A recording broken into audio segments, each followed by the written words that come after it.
Hi, welcome to Spotlight Features Leading Ladies. Join us as we shine a light on some astonishing women from across Canada.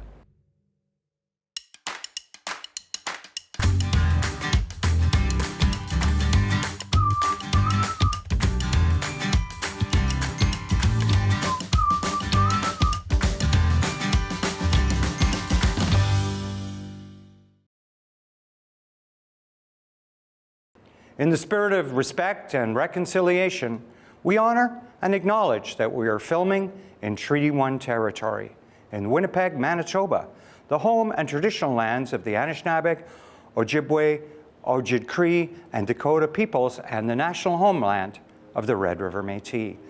I'm Lara Ray. I'm the co-founding director of the Winnipeg Comedy Festival. I'm a playwright and a stand-up and university instructor, and it's so wonderful to be hosting today, as even in 2024, women's stories and women's voices remain woefully undervalued and underserved in the media.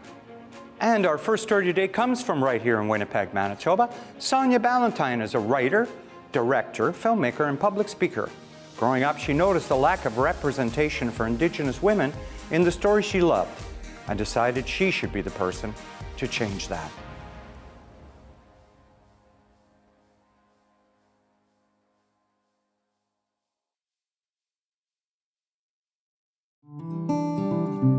The world is so resistant to change that you have to sometimes beat down the door. You have to take an axe to the window. You have to throw chairs through the glass. And there's always going to be somebody who sees what you're going through and sees that you got through it, and that helps them get through it. Because like all we have in life is other people. So anytime I have an opportunity to make space for somebody else, I try to do so. Just making sure that the next generation can go further.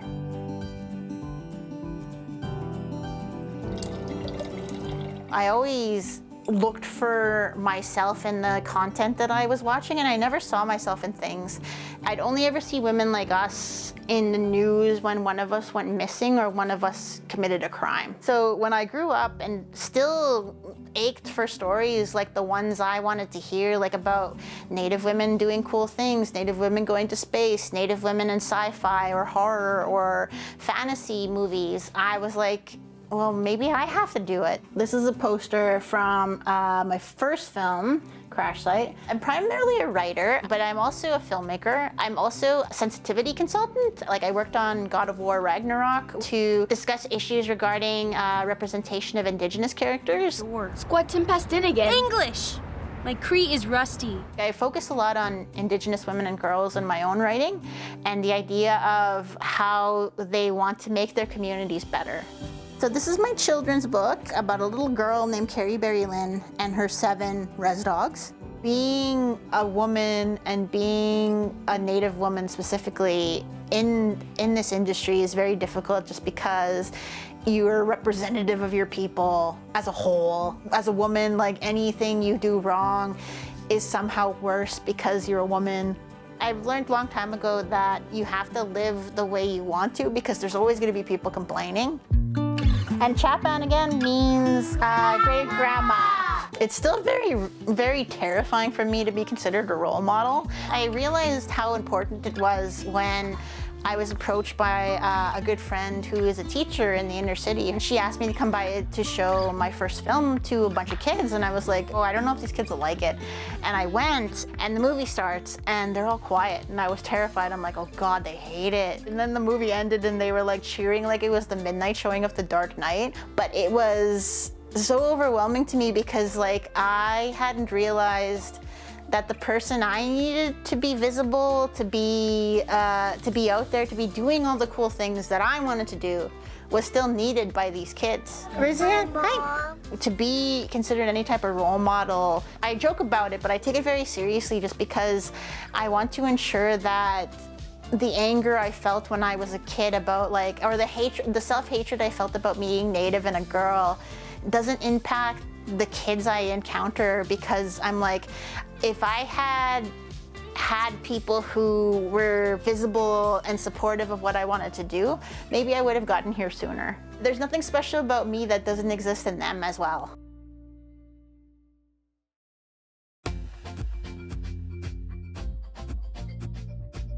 Our next story comes from Nanaimo, BC, where the talented swimming athlete Hannah Proud is making a splash as the youngest coach at the Nanaimo Diamonds Artistic Swimming Club. Leveraging her background as a high-performance athlete, she prioritizes her team's mental and physical well-being, fostering a positive and encouraging atmosphere, crucial to her athletes' triumphs.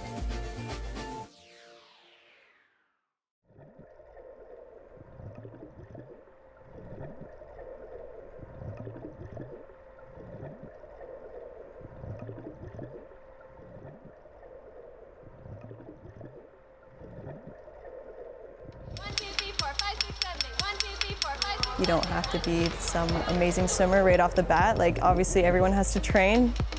You gotta start somewhere and you just gotta keep going, and if your head's in the right spot, you'll get there.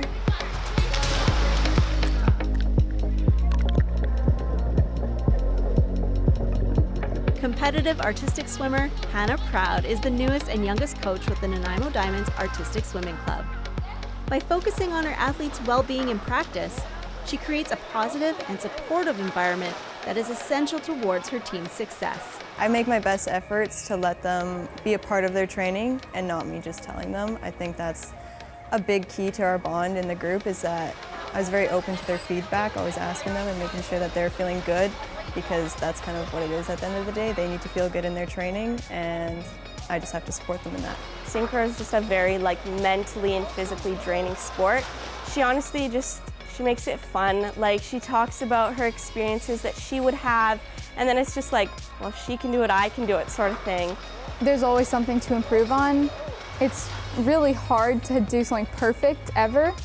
So Hannah's just really good at making sure that we don't feel overwhelmed with all the corrections. And even if we do something a bit wrong, she's always there to support us through it and make sure that we don't let ourselves get too down. I never want an athlete to feel like everything came to nothing. They work so hard, and that's all I can appreciate from them. She's not just a coach, but a mentor and a high-performance athlete as well. Hannah has competed with Victoria Synchro, Team BC, and several national swim teams over the last few years, and she continuously inspires her athletes to do their best in their training. I kind of bring back memories from when I was their age and when I was training, and kind of show them that there are steps you have to take, but that it is possible, and that even to just show their own growth and what they've done in the last few years is quite incredible. So it is just showing that proof that you can get there. Obviously it takes time and a lot of practice, but that it is possible. It's pretty amazing having somebody like her that's done so well and won nationals be your coach and have somebody guide you through this experience. She's been a hero of mine as an athlete, and then she became my coach. She's just down to earth and really humble and genuine in both roles.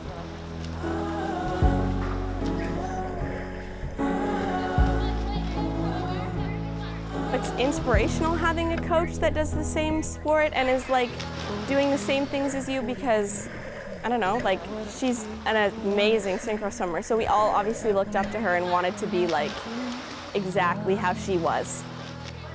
Whenever we would watch her compete, she just kind of draws you in a different way from all the other swimmers. Just something about the music that she chooses and the choreography, it just is more of a experience.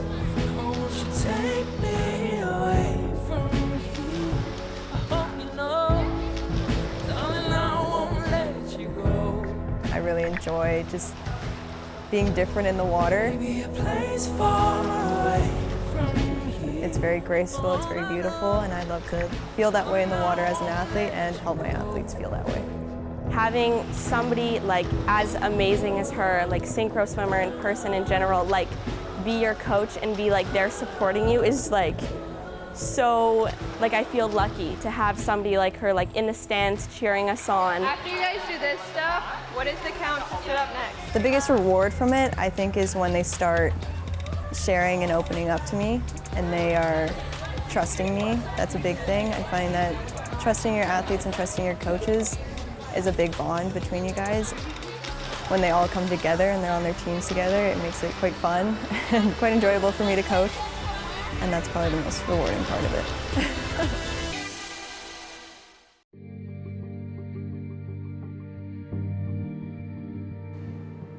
Isabel Hampton-Stone was only a teenager when her beloved Uncle John suddenly ended his life. As a result of this tragedy, she's become a successful elite performance coach and the author of the book, Hockey Confidence. She feels that every time she helps someone overcome their fears and mental barriers, she heals herself and her Uncle John too.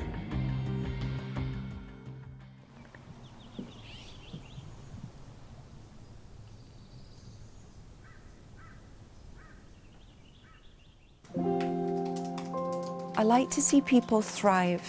I like to see people live. How is that affecting you? I love to see them blossom and grow. And how long has this been affecting you? John, my uncle, was my hero. When you wanted to find one of us, you looked for the other one. We were like best buddies. He presented such a warm and charismatic, friendly figure. But underneath that, there was so much turmoil that at an early age, in his mid-20s, out of nowhere, he took his own life. The complete cut-off from that joy of being around him, that broke me. Something in my childlike brain decided it was my fault. So for years and years afterwards, I tried to process the shame, the guilt, couldn't do it. It wasn't until I met a wonderful man who taught neuro-linguistic programming, NLP. He helped me get to the root of these horrible feelings and release them. NLP is very simply, how do we communicate with the brain to release emotional triggers and feel safe and confident? So I studied with this gentleman, my prof. I became a practitioner, master practitioner, and then a trainer of NLP. And then I started to use these tools with other people, started to use them with skiers.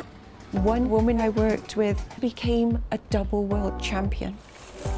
The next athlete I worked with became an Olympic athlete.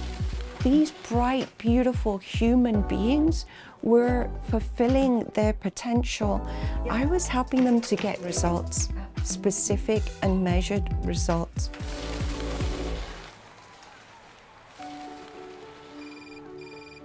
Hello, how can I help? One day, I got a call from a wonderful man, Coach Guy Charon. After we met, she had made such an impact on me. I said, Izzy, if you can help the way you've helped me in 1 hour, I know you can help some of our players. And within the hockey world, during the early stages, I was in an environment that was alien to me as much as I was alien to them.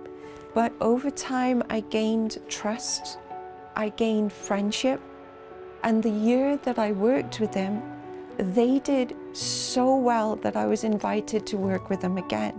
But as I was working with them, I found myself repeating the same information. So instead of having to do that, I put the information into a book called Hockey Confidence. The book has become a bestseller in Canada. I was so surprised. Next thing I know, I start getting calls from players and agents from the NHL, but also leaders in the financial world, public servants, CEOs, opportunities that have come from places I'd never expect. I had the honor of serving as visiting professor. Thanks to people that have helped me, I've got to a place where each day I feel fulfillment. I feel it's so important. Every single person deserves to have peace of mind. And I feel that in my own way, each time I help somebody, I help my Uncle John a little bit too.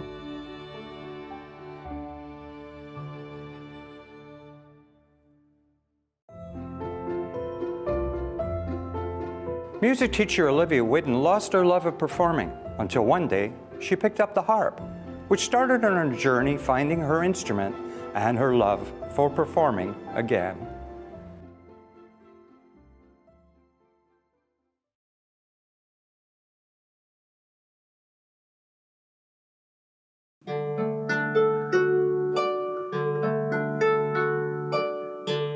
When I picked it up, I was just learning to play for myself. I had no idea it was going to take off in this direction.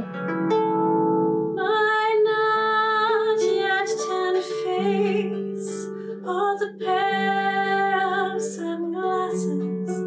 The wind twists my hair, trees pull by in a green thread as my boat slices water. Well, when I was in kindergarten, I watched the movie The Little Mermaid, and I decided that was absolutely what I wanted to be. But I didn't take lessons till I was about 12 years old. Started singing lessons, a little bit of piano. I teach healthy voice for any style of music that people want to learn. I also teach them piano, and I always make sure we have a little bit of classical to maintain that technique. A lot of my technique is based on classical music, and then I just bring it into whatever type of music we want to listen to. And speed it up.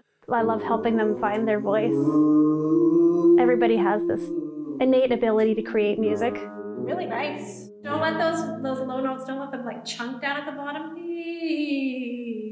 Sort of just place them there. I had kind of lost interest in performing as a singer, although I still absolutely loved teaching. Possibly my reason for losing my love of singing is that I wanted to be more connected to the song, which meant I needed to start accompanying myself. And I never felt especially proficient accompanying myself on the piano, but the harp just sort of brought out in me something that had been missing. I didn't see myself as a lot of the operatic characters that I was reading about or that I was portraying, and I wanted to start having characters that felt more feminist. I started writing a little bit for voice and harp. I was performing that week and I realized I enjoyed performing again. Shades of red and orange paint the world of green. A sea of geese soar by, the garden is in full bloom as the sun sets on summer. Us harpists probably need to get out there and perform more because I'm sure people don't realize how many there actually are. It's not something you see on stage all the time. I did find my instrument. For me, it's the perfect pairing for my voice. I feel very comfortable with both of them. It just feels very whole. I'll go wherever the harp takes me. You'll go swimming with me in September when the air's colder than the lake, and I will go blueberry picking with you.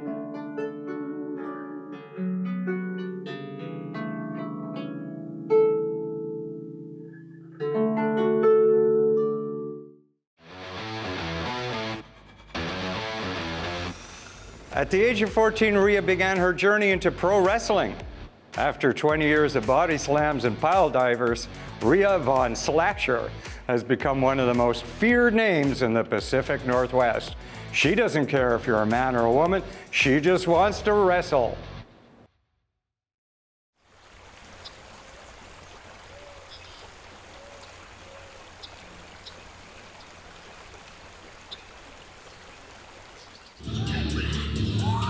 Women wrestling, when I broke into the business, was a joke.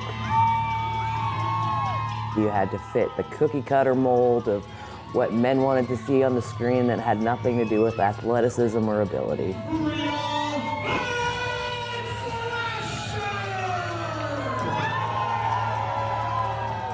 It was really taboo that I wrestled dudes. But I'm bigger than the man, so what's the issue?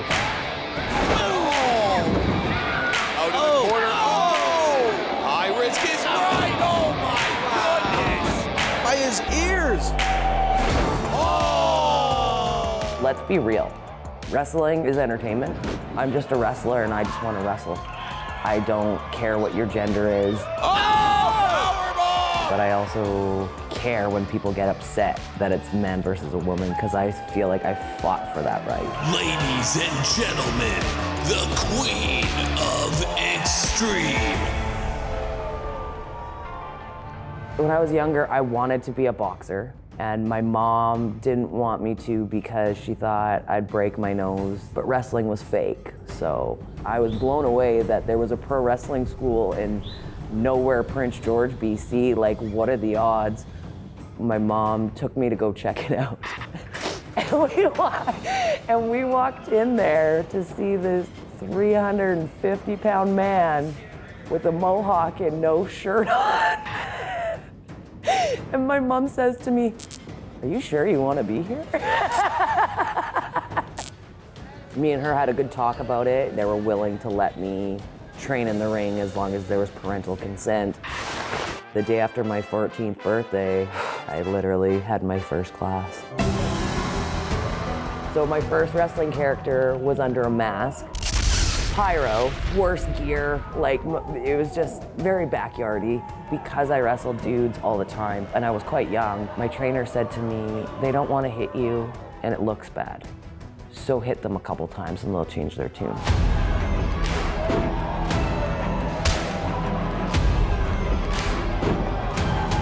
When I hit people, it's pretty solid.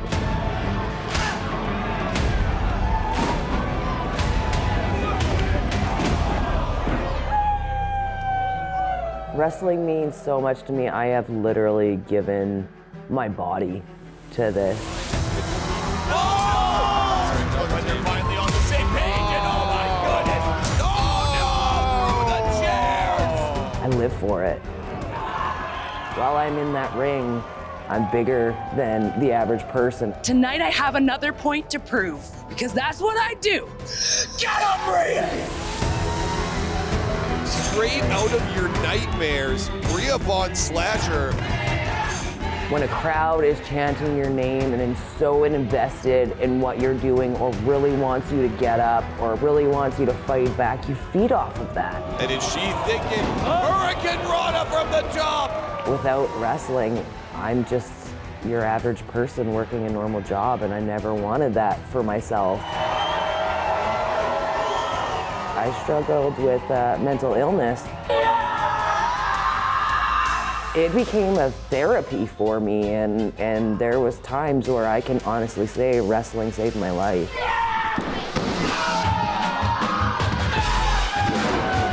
I am my own worst critic, and I always find it funny because, you know, you'll have a match. Oh, wow, that was a good match, but shut up, it sucked. What I need to do to put on my best show, get out of my own head would be the answer. I don't think I've ever put on my best show because there's always something you could have done better. There's always something that could have gone smoother. It's great to always push you to want to be better, but when are you satisfied? It's kind of a double-edged sword there, so. Is there an end? I think my body needs an end of in-ring. Open your eyes, Rhea, open your eyes! Oh my goodness! Will I always be around it in some capacity? Yes. And the queen of extreme, she's fired up. Oh no! No! At this stage of my life and my career, I just want to leave the next generation, you know, with better opportunities and better learning, or being treated better. I feel like it's gotten a lot better, but I want to make sure my area is taken care of.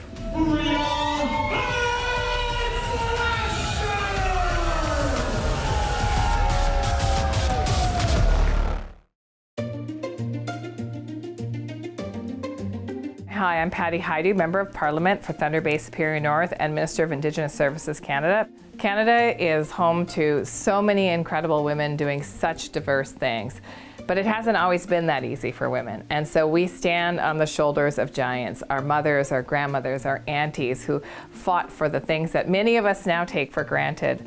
I know with the history of the women that came before us and the incredible women that are leading the way now, we have a very bright future.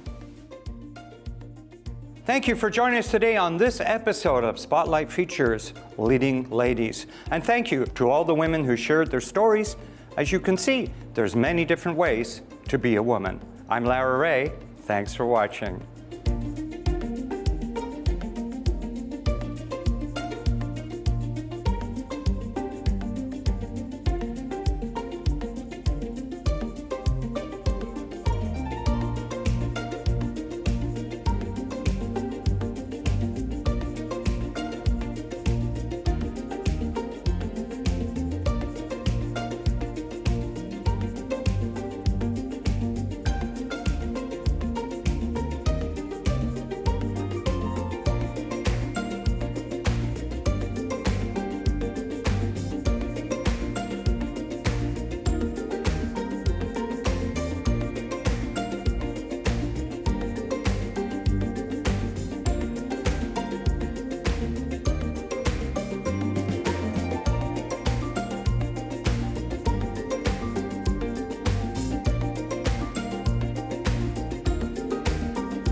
Our next story comes from Miami.